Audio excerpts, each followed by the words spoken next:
महापुराच्या विळख्यात सापडलेल्या मराठवाड्यातल्या अनेक जिल्ह्यांना पुन्हा पावसाचा तडाखा।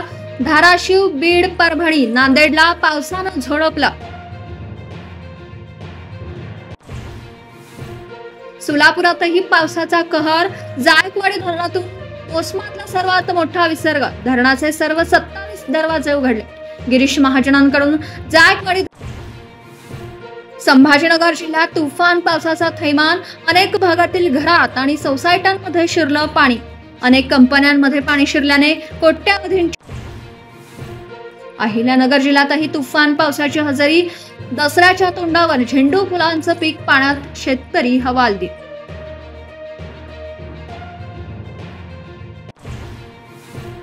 नाशिकच्या गंगापूर धरणातून पाण्याचा विसर्ग वाढवला। गोदावरी नदीत पूर परिस्थिती। मुसळधार पाऊस अद्यापही सुरूच।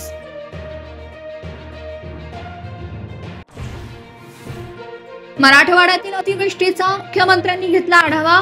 फडणवीसांच्या नुकसानग्रस्त भागातील जिल्हाधिकाऱ्यांशी चर्चा। फील्डवर उतरून काम करण्याच्या स्पष्ट सूचना। मुंबई, पालघर आणि रायगड जिल्ह्यांना पावसाचा रेड अलर्ट। अनेक सखल भागात साचलं पावसाचं पाणी। वसई, विरार परिसरातही रस्त्यांना तळाचं स्वरूप। उद्धव ठाकरेंनी भेट दिलेल्या कुटुंबाला शिंदे सेनेची मदत। धाराशिवच्या इटकूर गावातील शिरसाट कुटुंबाला दिली जीवनावश्यक साहित्याची किट।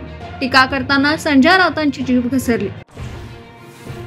तमिळनाडूमध्ये विजय थालापतीच्या रॅलीत चेंगराचेंगरी। 39 जणांचा मृत्यू तर 70 जण जखमी।